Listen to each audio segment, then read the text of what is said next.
Hello everyone, welcome back to our channel. हमारी आज की वीडियो का टॉपिक है नेताजी सुभाष चंद्र बोस पर भाषण।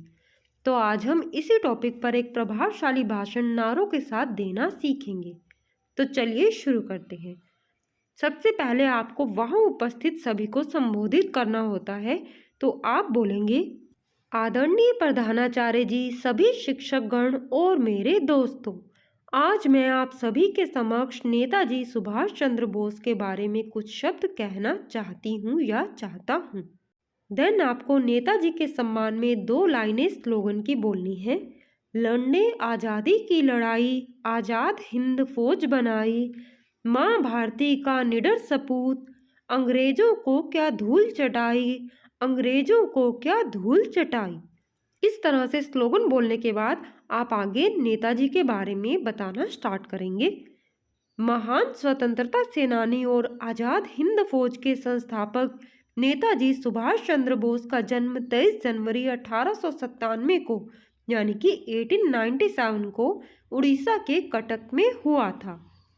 वे हिंदू बंगाली परिवार से थे। नेताजी के पिता जानकीनाथ बोस एवं माता प्रभावती थीं। नेताजी के पिता कटक शहर के प्रसिद्ध वकील थे। नेताजी सुभाष चंद्र बोस द्वारा स्वतंत्रता संग्राम में दिया गया योगदान अविस्मरणीय है। वे हर एक भारतवासी के लिए शौर्य एवं साहस के प्रतीक थे। नेताजी ने सन 1919 में बीए ऑनर्स की परीक्षा प्रथम श्रेणी से उत्तीर्ण की थी। पूरे कलकत्ता विश्वविद्यालय में उनका दूसरा स्थान था।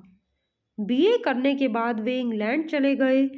सन 1920 में उन्होंने चौथा स्थान प्राप्त करते हुए आईसीएस की परीक्षा पास कर ली, किंतु अंग्रेजों की गुलामी कैसे करेंगे यह सोचकर उन्होंने 1921 में त्याग पत्र दे दिया। उनके इस फैसले पर पूरे परिवार को गर्व था। वे भारत वापस लौट आए और भारत लौटकर उन्होंने सर्वप्रथम महात्मा गांधी जी से मुलाकात की और स्वतंत्रता आंदोलन में कूद पड़े। इस बीच उन्हें अंग्रेजों का विरोध करने पर कई बार जेल भी जाना पड़ा। जब द्वितीय विश्व युद्ध चल रहा था तब उन्होंने अंग्रेजों के विरुद्ध जापान की मदद से आज़ाद हिंद फौज का गठन किया। नेताजी हिंदू धर्म से थे, किंतु वे अन्य सभी धर्मों का भी बराबर सम्मान करते थे। नेताजी सुभाष चंद्र बोस विचारशील होने के साथ ही काम करने में भी विश्वास रखते थे। नेताजी हमेशा से ही चाहते थे कि भारत आधुनिक होने के साथ साथ विश्व का सबसे अग्रणी देश बने। वह हमेशा से चाहते थे कि देश अपनी धार्मिक परंपराओं, सभ्यता, संस्कृति और इतिहास से हमेशा जुड़ा रहे। वह जानते थे कि जड़ों से जुड़े बिना भारत देश का तरक्की कर पाना नामुमकिन है। नेताजी सुभाष चंद्र बोस ने भारतीय स्वतंत्रता आंदोलन के दौरान बहुत सी गंभीर चुनौतियों का बड़े ही साहस के साथ सामना किया और देश को आज़ादी दिलाने में अपना पूर्ण योगदान दिया। नेताजी सुभाष चंद्र बोस अपने भारत देश से बहुत प्रेम करते थे और हमेशा से ही देश के लिए बड़े से बड़ा त्याग करने को भी तत्पर थे। नेताजी सुभाष चंद्र बोस की मृत्यु कैसे हुई यह आज भी विवाद का विषय है। कहा जाता है कि अगस्त 1945 को एक विमान दुर्घटना में नेताजी सुभाष चंद्र बोस की मृत्यु हुई। नेताजी का परिवार आज भी 1945 में उनकी मृत्यु वाली बात से साफ साफ इनकार करता है। भारतीय सरकार द्वारा भी नेताजी सुभाष चंद्र बोस जी की मृत्यु से संबंधित कोई भी दस्तावेज अभी तक सार्वजनिक नहीं किया गया है। नेताजी हम सभी के लिए प्रेरणा के प्रतीक हैं। सन 2021 में नेताजी की 125वीं जयंती के अवसर पर उनके जन्म दिवस को भारतीय सरकार के द्वारा पराक्रम दिवस के रूप में मनाए जाने का निर्णय लिया गया।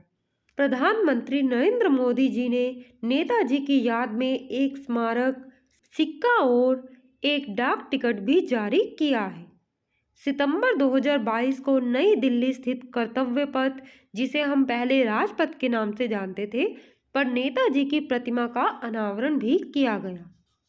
नेताजी आज हमारे बीच न होते हुए भी हमेशा हमारे बीच ही रहेंगे। हमें उनके जीवन से प्रेरित होकर देश के लिए समर्पित भाव से कार्य करना चाहिए। यही हमारी तरफ से उनके लिए सच्ची श्रद्धांजलि होगी। लास्ट में हम 2 लाइनें फिर से स्लोगन की लिखेंगे। शौर्य और साहस की अद्भुत मिसाल थे हमारे प्रिय नेताजी, सचमुच में कमाल थे। इन्हीं शब्दों के साथ मैं अपनी वाणी को यहीं विराम देता हूँ या देती हूँ। लास्ट में बोलेंगे धन्यवाद, जय हिंद, जय भारत। तो इस तरह से आप नेताजी सुभाष चंद्र बोस पर एक भाषण तैयार कर सकते हैं। आई होप यह वीडियो आपके लिए हेल्पफुल रहेगी। वीडियो अच्छी लगे वीडियो को लाइक शेयर, चैनल को सब्सक्राइब जरूर करें। धन्यवाद।